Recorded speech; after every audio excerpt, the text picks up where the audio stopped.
Herkese merhaba, Çiçekli Mutfağım kanalına hoş geldiniz. Bugün yapımı çok basit ve de lezzetli, çıtır çıtır muhteşem bir katmer tarifini paylaştım. Üstelik fırında yaptım. Yapımı çok kolay ve de lezzetli bir tariftir. Eminim deneyen herkes çok beğenecek. Bu arada eğer hala kanalıma abone değilseniz abone olmanızı, bildirim zilini açmanızı ve bu videoyu sonuna kadar izlemenizi önemli rica ederek hemen tarifime başlıyorum. Öncelikle hamuru yoğurmakla işe başlıyorum. Bunun için bir kaseye 1 tatlı kaşığı tuz ve 2 bardak da su ilavesi yaptım.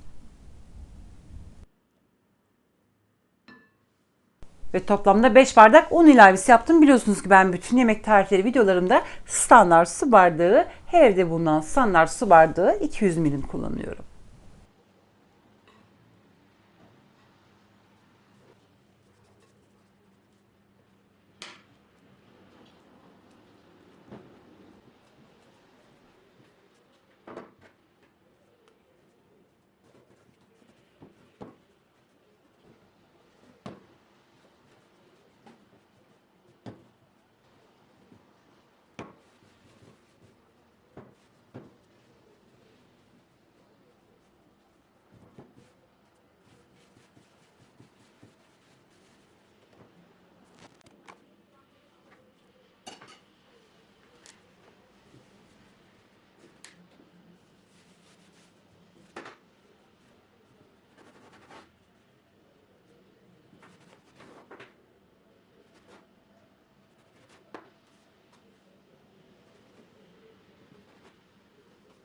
Hamuru yaklaşık olarak 5 veya 6 dakika boyunca güzelce yoğurdum. Şimdi 12 eşit bezeye ayırıyorum.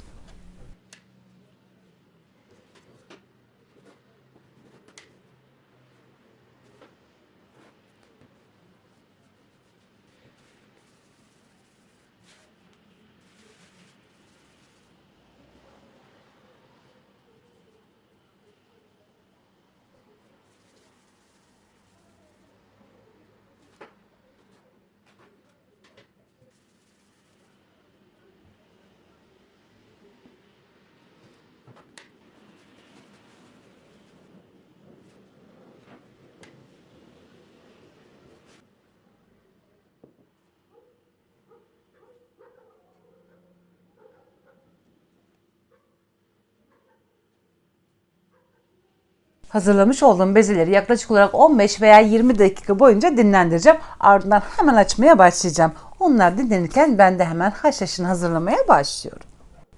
Burada toplamda 5 veya 6 yemek kaşığı dolusu haşhaş var. Ezilmiş sarı haşhaş var. İsterseniz tabii ki de siyah haşhaşla da yapabilirsiniz. Hemen haşhaşın üzerine 1,5 su bardağı ayçiçek yağı ilavesi yaptım ve güzelce karıştırdım.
Un yardımıyla her bezeyi bir servis tabağı büyüklüğünde açıyorum. Ama açmış olduğum bezelerin altını lütfen unlayın veya bir bezin üstüne koyun. Aksi halde yapışabilir veya hızlı olursanız yapışmayacaktır.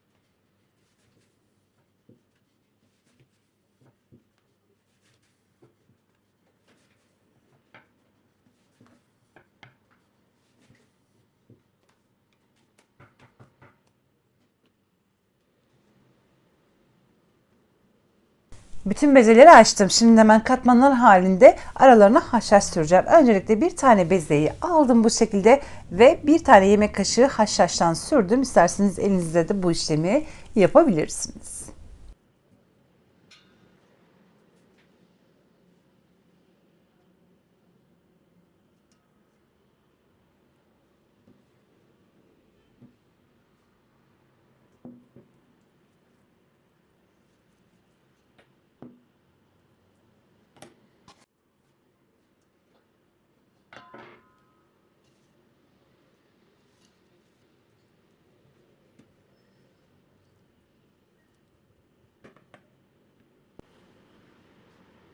Üst üste bütün bezeleri bu şekilde koydum. Son bir beze kaldı. Onu da hemen şimdi gösteriyorum.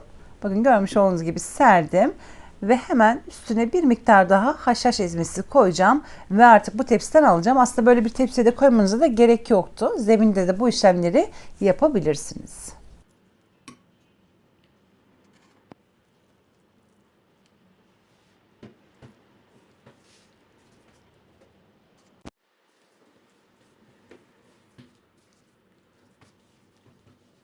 En alttaki bezeye de dikkat ederek görmüş olduğunuz gibi eşit bir şekilde büyütmeye çalışıyorum.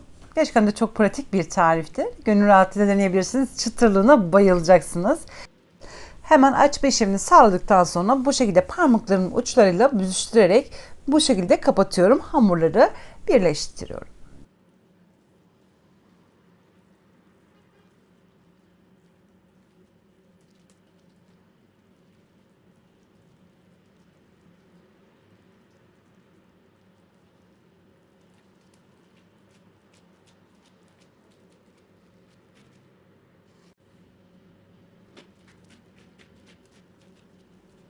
Parmaklarımın uçlarıyla görmüş olduğunuz gibi bezeyi kapattım ve hemen ters çevirdim. Altına birazcık haşhaş, üstüne de haşhaş sürdüm ve bir merdane yardımıyla çok hafifçe bas uygulamadan, çok fazla bas uygulamadan ileri geri hareketiyle hamuru büyütebildiğim yere kadar büyüteceğim.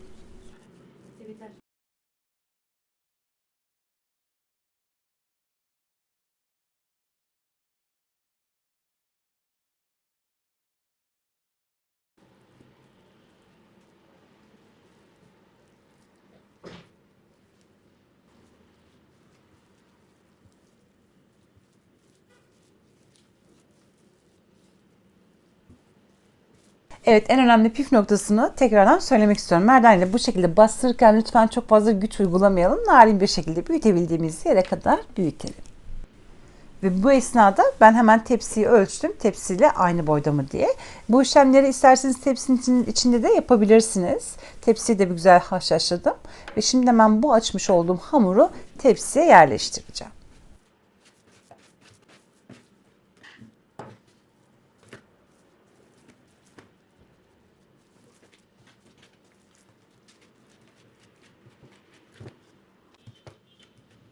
Evet, artık tepsiye yerleştirdim. Bu arada tepsinin boyu 40 santimdir. 35 veya 30 santimetre çapında bir tepsi de kullanabilirsiniz.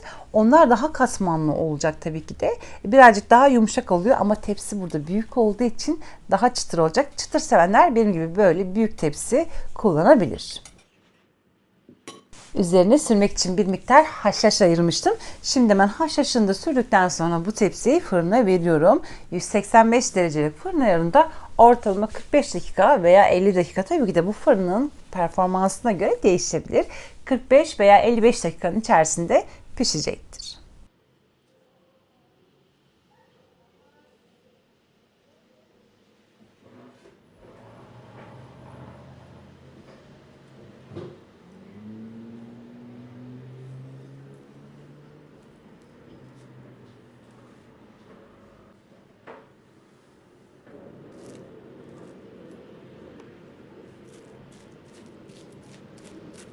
Ve tepsi artık fırından çıktı. Görmüş olduğunuz gibi böyle nar gibi kızardı ve de çıtır çıtır oldu. Biraz sonra detaylı bir şekilde göstereceğim.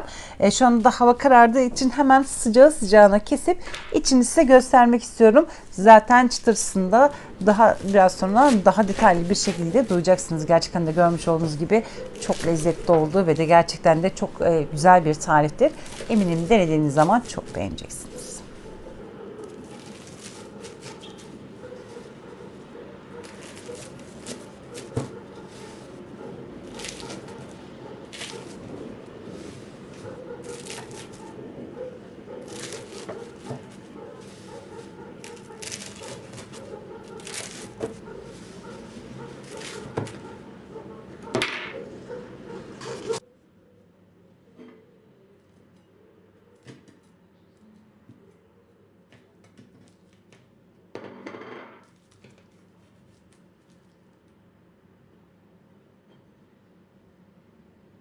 Şöyle hemen göstermek istiyorum detaylı bir şekilde. Görmüş olduğunuz gibi ara katmanlarını çok katmanlı bir börek oldu. Ve de şu anda tabii ki de sıcak olduğu için için tam çekmedi. Biraz sonra için tam çekecek. Hatta ertesi günü ben daha çok seviyorum. Bir gün dinlendikten sonraki halini daha çok beğeniyorum. Veya fırından çıkartıp sıcak sıcak da afiyetle yiyebilirsiniz. Çıtır çıtır oluyor. Şahane bir tariftir ve zaten yapımı da çok basit. Eminim deneyen herkes çok beğenecek.